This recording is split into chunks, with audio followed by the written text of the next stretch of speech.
Assalomu alaykum hurmatli televizor ko'ruvchilar. Dunyo Uyg'ur qurultiyi to'r televiziyasi kundalik xabarlar programmasiga xush keldinglar. Men Hidoyat Musajon.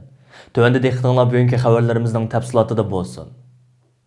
Muhaciratdagi Uyg'urlarni cheksiz suyundiradigan zo'r bir xush xabar bugun Yevropa parlamentidan keldi. Yevropa parlamenti bugun, ya'ni 17 dekabr tushdan burun Xitoyning Uyg'urlarga qaratgan majburiy emgak tuzimiga qarshi jazolash tadbirlarini yo'lga qo'yish haqida maxsus qaror qabul qildi. Bunun bilan Sharqi Turkistondagi bostirish siyosatlarida jinoiy javobgarlikka bor deb qaralgan Xitoy amaldorlarini jazolash va Xitoyning Uyg'urlarga qaratgan majburiy emgak tuzimiga sherik bo'layotgan va uningdan naf ilayotgan Yevropa shirkatlariga cheklash tadbirlarini yo'lga qo'yishning yo'li rasmiy ochildi. Hozirga qadar Yevropa Birligi Xitoyning Uyg'urlarga qarata yurgizayotgan turli bostirish va yo'qotish siyosatlarini faqat ayblab qo'yish bilan cheklanib kelgan bo'lib, Yevropa Birligi tarafidan bugun e'longan bu qaror Xitoyga qarshi rasmiy jazolash tadbirlari yo'lga qo'yilgan tunji qaror bo'lib hisoblanadi. Mazkur qaror loyihasining 19 bo'limdan tarkib topgan izohat qismida Kommunist Xitoy hokimiyatining Sharqi Turkistondagi Uyg'ur, qozoq qatorliq yerlik millatlarga qarata yo'lga qo'yayotgan jazo lagerlari va majburiy emgak tuzumi, shundaqla boshqa sohalarda ilib berayotgan yo'qotish, bostirish va assimilyatsiya qilish siyosatlari haqida nihoyatda atrofli tushuncha berilgan bo'lib, bugun yuqorqi qaror loyihasi o'ttirg'a qo'yishdan burun Yevropa parlamentining 20 nafardan ortiq a'zosi maxsus so'z ilib, Kommunist Xitoy hokimiyatining Sharqi Turkiston xalqi ustidan yurgizayotgan bostirish siyosatlarini qattiq ayiblash bilan birga Yevropa parlamentining bu qarorini qo'llab-quvvatlaydiganliklarini bildirishdi. Dünya Uyghur Qurultiyi va ko'plagan xalqaro kishilik huquq tashkilotlari darhol bayonotlarni e'lon qilib, Yevropa Birligining mazkur qarorini qizg'in qarshi oladiganliklarini va Yevropa Birligiga a'zo 27 davlatning bu qarorning moddalariga to'liq amal qilishini orzu qiladiganliklarini ifoda qilishdi. Bu munosabat bilan bugun Dünya Uyghur Qurultiyining raisi Dolqun Aysa apandi istansimiz orqali maxsus tabrik so'zi e'lon qilib, tovandagilarni bayon qildi. Assalomu alaykum aziz vatandaşlar. Milletimizge mübarek olsun, davayımızga hayırlık olsun. Bugün Avrupa Parlamenti'den bir hoş haber geldi. Yani Avrupa Parlamenti Şarkı Türkistan'da Xitay hükümetinin epirvatkan irqi qirg'inchiligi ve şundaqlı bulup mu mecburi emgakka ait bir ciddi kararını müzakir qilib qabul qildi. 2016 yıldan başlap Xitay hükümeti uçuk aşkara Şarkı Türkistan'da irqi qirg'inchilik siyosatini yurgizishga başlagan edi. Xitay hükümeti 1949 yıldan itibaren Şarkı Türkistan'da mustamlik qilgandan keyin epirvatkan assimilasyon siyosatini uçuk aşkara irqi qirg'inchilik siyosatiga amlashtirdi. Ama dünya bir mezgilgacha sukut tutdi. 2018 yılının ahiridan başlap dünyada bu irqi qirg'inchilikqa Sharqi Turkistondagi bu insoniyat qarshi epirvatgan qirg'inchilikqa jinoyat qarshi Birleşken Devletler Teşkilatı'da, Avrupa devletlerinde, Amerika'da, Kanada, Avstraliya qatorliq g'arb devletlerinde nurg'unlagan muzokaralar elib berildi. Xalqaro matbuot organlari naytijiq dokladlarni e'lon qildi. Xalqaro tadqiqot markazlarining bu haqda nurg'unlagan tadqiqot dokladlari e'lon qilindi. Şunun bilan Xitoy Sharqi Turkistonda deb berayotgan bu insoniyat qarshi jinoyatini va irqiy qirg'inchilik siyosatini jinoyatini yushirolmaydigan bir vaziyat keldi. Mana bugun 2020-yili 12 ayının 17 günüsü Avrupa Parlamenti e'lonlagan bu qaror Xitoy hukumatining mushu jinoyatini so'roqqa tortadigan nihoyatda muhim ahamiyatga ega tarixiy bir voqea. Avrupa Parlamenti 2018 yıldan başlap hazırgacha mushu Sharqi Turkistondagi jazo lageri meselesi, Xitoy hukumatining Sharqi Turkistonda deb berayotgan qirg'inchilikka qarshi 4-qatimliq bir qarorni qabul qilishi. O'tgan yil dal mushundan 1 yil ilgari, ya'ni 2019 yili 12 ayının 19 günüsü Avrupa Parlamenti jazo lageri meselesida bir qaror qabul qilgan. Bugun aradan 1 yil o'tganda yana şu kararlarını ta'kidlash bilan birga texnik keskin bir tilda yeni bir kararını bugün müzakir qildi.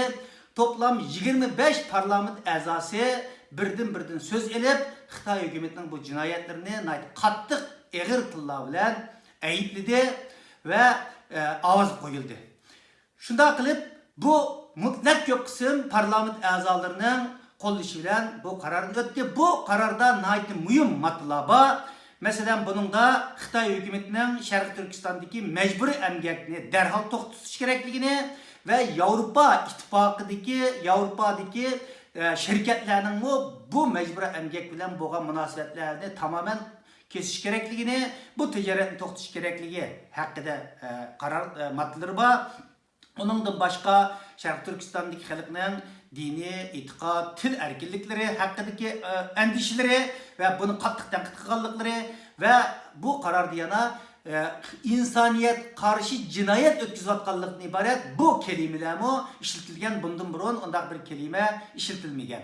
Ondan başka Xitay hükümetinin Şarkı Türkistan'daki insanlarını avaz tunuş, yüz tunuş teknolojisini işletiş arkalık erkinliklerini kısıtlavatkanlığı boğan qattiq narazılığı oturup koyulgan Uygurlarning neslini tüketiş karakterlik planlı tuğut siyasetlerini qattiq to'xtashi oturup koyulgan. Onundan başka bu şu kamplarını derhal takışı ve bu kamplardaki milyondan artık insanı hiç kandak bir şart koşmayı durup derhal azap kılışı, koyuvetişi talep kılıngan, ilham toktunu hem derhal koyuvetişi talep kılıngan.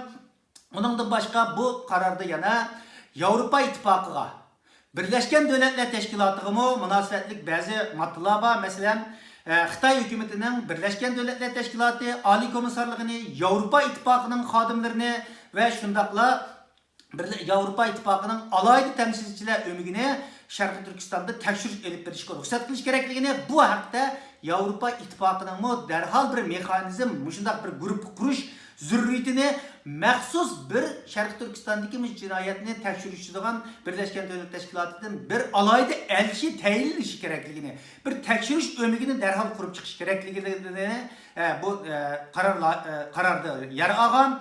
Onundan başka yalnız ulam emez, yana çetellerdeki Uygurlar uçuravatkan kıyınçılıklarımı bu dokulatda yer algan. Bu Uygur muhacirlerinin chet elden Xitayga qaytırıp beritilgan avallarning diqqat çekadigan qayg'u bergichi bir aval bo'lganliklarini shuning Avrupa İttifaklarının a'zo davlatlarining boshqa davlatlar bilan hozirgi Uyg'ur iltijoschilarni Xitoy qaytirib bergan davlatlar bilan darhol ishkilik munosabatlarni kuchlantirib buni to'xtatish uchun bir chora tadbir elish kerakligini Avrupa İttifakıdagi davlatlarni Germaniya va Shvetsiyaga o'xshash Uygur iltijoschilarni qaytulmaydigan maxsus qarorni qabul qilish kerakligi haqida bu taklif loyihasida qabul qilingan. Shuning bilan birga Yevropa Ittifoqining 12-oyning 7-kuni qabul qilgan xalqaro Magnitsky qonunni Xitoy amaldorlariga jiddiy tatbiqlash kerakligini, Sharq Turkistondagi Bintuan degan, ya'ni qurilish adretini jiddiy tatbiqlash kerakligini, mushu jazo lag'iriga munosabatli bo'lgan Xitoy amaldorlarini jiddiy jazolash Kanuni Komisyonu'nun qabul qilish kerakligi haqida müşlah matlaba demek hozirgi chiqqan bu qarorlar qaraganda keskin qat'iy bir til bilan ifodalangan bir qaror. Shuningga bu mushundaq bir kunda, ya'ni 2020-yili oxirlashish bosqichiga kelgan vaqtida Yevropa İttifoqidan bundaq bir qarorning chiqishi demak dunyoning bütün Yevropa davlatlarining, Yevropa parlamentining, jumladan bütün dunyoning Xitoy hukumatining Sharqiy Turkistondagi bu irqiy qirg'inchilikni qanchalik paydoqlashga tirishgan bo'lsa-mu, ammo buning bir reallik bo'lib o'tirib chiqqanligi, demak Xitoy hukumatining bu jinoyatining pat yakında dünya milletleri tarafından, devletler tarafından sorak tatıldıgan vaktinin yakınlap kivatkanlığının bir beşareti. Ama bizden kıldığan işlerimiz köp. 2021-yili demek bu Avrupa Parlamenti bunun da insaniyetler cinayet işletken, diyen kelimini işletken ama iyada bir irqiy qirg'inchilik davom qotudi. Shunday bunun dingi bizning xizmatimiz Xitoy hukumatining Sharqiy Turkistonda berayotgan bu qirg'inchilikni butun dunyo tarafidan rasmiy bir so'yqirim, irqiy qirg'inchilik deb tonishi va bu orqali Xitoy hukumatini jinoyatchilar kategoriyasi bo'yicha jazolash, Xitoy amaldorlarini jazolashni qo'lga keltirish. Rahmat sizlarga. Germaniyalik tadqiqotchi doktor Adrian Zeniz Apandining 15 dekabr Yer shari siyosati markazi nomli tadqiqot markazida e'lon qilingan va Xitoyning Sharq Turkistonda 20 milliondan ortiq odamni majburiy paxta ishlab chiqarishga selayotganligi haqidagi doklati dunyo xabariga aylandi. Bir qancha kundan buyon mazkur dokladning mazmuni dunyodagi nopuzliq matbuotlarning hammasi degidek muhim xabar sifatida berilib, mustabid Xitoy hokimiyatining Uyg'urlarga yurgizayotgan zamonaviy qulluq tuzumi haqida yana qaytadan zo'r bas munozara qo'zg'aldi. Doktor Adrian Zeniz Apandining bu yangi dokladida 2018-yili Sharq Turkistonning faqat 3 viloyatida oz deganda 570 ming odamning majburiy paxta terishga selinganligi isbotlab chiqilgan. Kishilik huquq mutaxassislari Adrian Zenizning dokladidagi bu paktlarni Uyg'ur majburiy emgakiga tayinlayotgan xalqaro markalarga besim ishlatishda hal qilg'uch rol o'ynaydiganligini ifoda qilgan edi. Adrian Zeniz әпәнді 1974 Germaniyada tug'ilgan bo'lib, antropolog kasbi bo'yicha doktorlikka erishgan. Uning doktorlik dissertatsiyasining temasi Tibet maorifi masalasi edi. Uyg'urlar masalasiga ishtiyoq bog'lagan doktor Adrian Zeniz әпәнді 2016 yildan e'tiboran Xitoyning Sharq Turkistonda ta'sis qilgan jazo lagerlari haqida sistemalik tekshirish olib borgan va 2018 yili 2 oyda Sharq Turkistondagi jazo lagerlarining ahvoli haqidagi dokladini e'lon qilib, zo'r g'ulg'ula qo'zg'agan. Bu doklad ayni chog'da Sharq Turkistondagi jazo lagerlarining ishki yuzi oshkorlangan tunji tadqiqot dokladi bo'lib, dokladda oz deganda 1 milliondan ortiq Uyg'urning jazo lagerlariga qamalliqqa dalillab chiqilgan. 2019 yili 3 oyda doktor Adrian Zeniz әпәнді Birlashgan Davlatlar Tashkilotida o'tkazilgan suhbat yig'inida bergan tekshirish dokladida kam deganda 1 million 500 ming Uyg'urning jazo lagerlarida majburiy tutib turilayotganligini tilga olgan. Shu yili Birlashgan Davlatlar Tashkiloti irqiy ayirmachilikning oldini olish komiteti tarafidan Sharq Turkistondagi jazo lagerlari haqida e'lon qilingan dokladda doktor Adrian Zeniz әпәнді ta'minlagan yuqorqi son asos qilingan bo'lib, buni butun chet el matbuotlari ko'chirib ishlatgan edi. 2018 yili Amerikaga yerlashgan doktor Adrian Zeniz әпәнді kommunizm qurbonlari xotira fondining tadqiqotchisi sifatida xizmatini davomlashtirdi va o'zini maxsus Uyg'urlar masalasini tadqiq qilishga otadi. 2020 yili 6 oyning 29 kuni Adrian Zeniz әпәнді homildorlikdan saqlanish, majburiy tug'ut cheklash, Xitoy Kompartiyasining Uyg'urlarning tug'ilish nisbatini kontrol qilish harakati nomli hujjatli doklad e'lon qilib, Sharq Turkistondagi tug'ut nisbati va nopusning tabiiy ko'payish nisbatining shiddatli holda tuvanliganligini, jumladan Xitoyning Uyg'urlarga qaratgan nopus cheklash harakatining lager qurilgan mezgillarda texmo avjiga chiqqanligini dalil isbotlar bilan oshkorlab berdi. Ayni chog'da bu doklad Uyg'urlarga qarata irqiy qirg'inchilik yurgizayotganligining dastlabki isbotlari sifatida zo'r xalqaro inkos qo'zg'agan edi. Ko'plagan chet el matbuotlari, kishilik huquq tashkilotlari, shundaqla g'arb davlatlarining hukumat va parlamentlari bu dokladdan muhim manba sifatida foydalandi.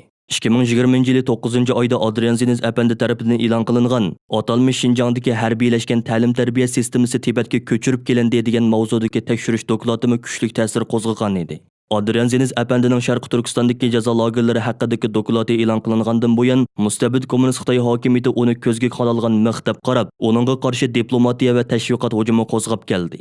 Bir tarafdan Xitoy Tashqi ishlar ministrligining bayonotchilari Adrian Zeniz әпәндінің dokladini rad qilib, uni yolg'onchilik bilan ayblab bayonotlar e'lon qilsa, yana bir tarafdan butun tashviqot vositalarini ishga silib, uningga rasvolacha haqorat va tahdid yog'dirishga boshladi.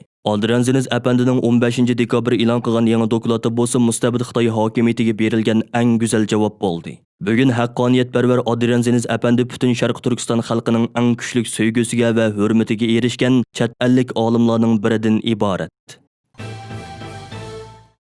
Yevropada atalmish Xinjiang Uyg'ur Avtonom Rayonluq partikomining sekretari Chin Chuanguni jazolash sadolari uzluksiz kuchayib bormoqda. 7 dekabr kuni Yevropa Ittifoqi Yevropa Birligiga xos bo'lgan yer shari kishilik huquq jazo qonunini ma'qullagandan keyin Yevropa parlamenti Xitoy munosabatlar vakillar o'mikining boshlig'i Reinhard Bodukoffer әпәнді Uyg'urlarga qaratilgan bostirish siyosatining bosh ijrochisi Chin Chuanguning mazkur kishilik huquq mexanizmi bo'yicha jazolanishni xohlaydiganligini bildirgan edi. Uning bu so'zlari Yevropa matbuotlarining kuchli diqqatini qo'zg'adi. Reinhard Bodukoffer bu vaqtda Osiyo xabarlari gazetida qilgan so'zda yana tövandagi so'zlarini takrorladi. Men atalmish Xinjiang partikomining sekretari Chin Chuanguni Yevropa Ittifoqining yangi kishilik huquq mexanizmi bo'yicha jazolashga eng bo'p keladigan kandidat deb qarayman. Reinhard Bodukoffer qonunni ijro qilishning navbatdagi vaziyati haqida to'xtalib, Yevropa parlamenti a'zolarining komissiya va a'zo davlatlarning hukumatlari bilan hamkorlashib, kishilik huquq buzg'unchilarining tizimligini turg'izib chiqadiganligini aytgan. Chin Chuangu bo'lsa Uyg'urlarga qaratilgan jazo lageri tuzumi, keng ko'lamli ta'qiplash, nopus cheklash qatorliq bostirish siyosatlarining bosh ijrochisi. Shu sababli Amerika hukumati bu yil 9 iyul Chin Chuangu qatorliq 4 nafar Xitoy amaldorini yer shari Magnitskiy qonuni bo'yicha jazolagan edi. Agar Chin Chuangu Yevropaning yangi kishilik huquq mexanizmi bo'yicha jazolansa, uning Yevropa Ittifoqiga a'zo davlatlarning har qanday biriga sayohat qilishi cheklanadi va uning bu alladagi barliq mulki to'g'natiladi. Dunyo Uyg'ur qurultiyining London ishxonasi bilan Erkin Tibet jamiyati tarafidan o'tgan oydan buyon Angliyada boshlatilgan Chin Chuangu cheklansin degan shior ostidagi tashviqot harakati hozirmi ham jiddiy davom qilmoqda. Ular Angliya Tashqi ishlar ministrligining Sharq Turkiston va Tibetdagi zulmning bosh ijrochisi. Shundaqla jazo lagerlarining bosh jinoyatchisi bo'lgan Chin Chuanguning Angliyaga kirishini cheklashni talab qilib, maxsus imzo to'plash kampaniyasini yo'lga qo'ygan bo'lib, hozirga qadar bu kampaniyaga imzo qo'yganlarning soni 5000 dan oshdi. Dunyo Uyg'ur qurultiyining London ishxonasi bilan Erkin Tibet jamiyati turli ijtimoiy taratqularda cheklash murojaatnomasi e'lon qilgandan boshqa yana Uyg'ur va Tibetlarni bostirgan Chin Chuangu Angliyada qarshi e'linmaydi. Angliya Chin Chuanguni cheklash harakatiga o'tishi kerak. Chin cheklansin degan lozungini Londondagi avtobus bekatlarining e'lon taxtalariga, ko'ch-ko'ylardagi tomlarga choplagan. Ular e'lon qilgan o'rtaq murojaatnomada Xinjiangning Tibet va Sharq Turkiston xalqi ustidan ilib borgan jinoiy qilmishlari tafsiliy bayon qilinish bilan birga, Angliya hukumatidan Xinjiangning yillardan beri Uyg'ur va Tibetlar uchragan ziyonkashliklarning mas'uliyatini surishtirish talab qilingan. Shundaqla Xinjiangning xalqaroliq kishilik huquqni dafsanni qiluvchilarni jazolash tizimligiga kirgizish bilan to'xtab qolmay, balki yana uning haqiqiy jazolanishi uchun amaliy harakatga o'tishga chaqirilgan. Amerika Davlat bexatarligi ministrligining muavin ministri Ken Coxinel 15 dekabr haftalik xabarlar to'g'risida maqola e'lon qilib, Amerika xalqini Xitoyda ishlangan degan markasi bo'lgan har qanday buyumni sotib olmaslik haqida ogohlantirgan.